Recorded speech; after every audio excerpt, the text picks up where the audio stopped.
YCP చేసిన అప్పుల వల్ల కొత్త అప్పులు దొరకడం లేదన్నారు ఏపీ సీఎం చంద్రబాబు. వైసీపీ ప్రభుత్వంలో అప్పులు తీసుకొచ్చి జల్సాలు చేశారని ఆరోపించారు. ఇప్పుడు ఏపీకి అప్పు ఇవ్వని పరిస్థితి వచ్చిందన్నారు. రాష్ట్ర ఆర్థిక పరిస్థితి బాగోలేకపోతే ప్రజలపై పన్నుల భారం పడుతుందన్నారు.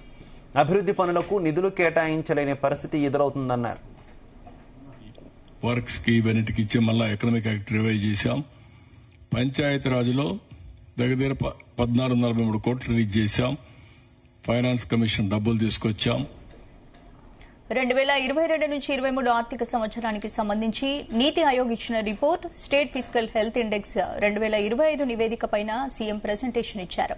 నీతి ఆయోగ్ ఇచ్చిన నివేదికను స్వాగతిస్తున్నట్లు చెప్పారు.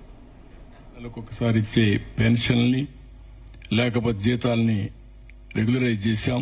ఎవ్రీ మంత్ ఫస్ట్ కి ఇస్తున్నాం. అవుట్ స్టాండింగ్ లయబిలిటీస్ కూడా క్లీనప్ చేసుకుంటూ వస్తున్నాం. ఇప్పుడు మీరు చూస్తే 8,258 కోట్లు ఇరిగేషన్ కి, రోడ్స్ కి, వర్క్స్ కి, బెనిఫిట్ ఇచ్చే మళ్ళా ఎకనామిక్ యాక్ట్ రివైజ్ చేశాం. పంచాయతీ రాజులో దగ్గర 1443 కోట్లు రిలీజ్ చేశాం. ఫైనాన్స్ కమిషన్ డబ్బులు తీసుకొచ్చాం.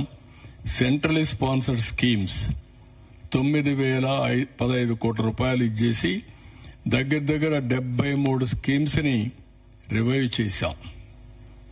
మనం అందరం అర్థం చేసుకోవాల్సింది, కేంద్రం 90-10 ఇస్తారు, 50-50 ఇస్తారు, 60-40 ఇస్తారు, కొన్ని 45-55 ఇస్తారు. వాళ్ళు ఇచ్చేది గ్రాంట్ ఇస్తారు. ఆ గ్రాంట్ కూడా తీసుకొని మనం కూడా మ్యాచింగ్ ఇచ్చి ముందుకు పోకపోతే డెవలప్మెంట్ జరగదు.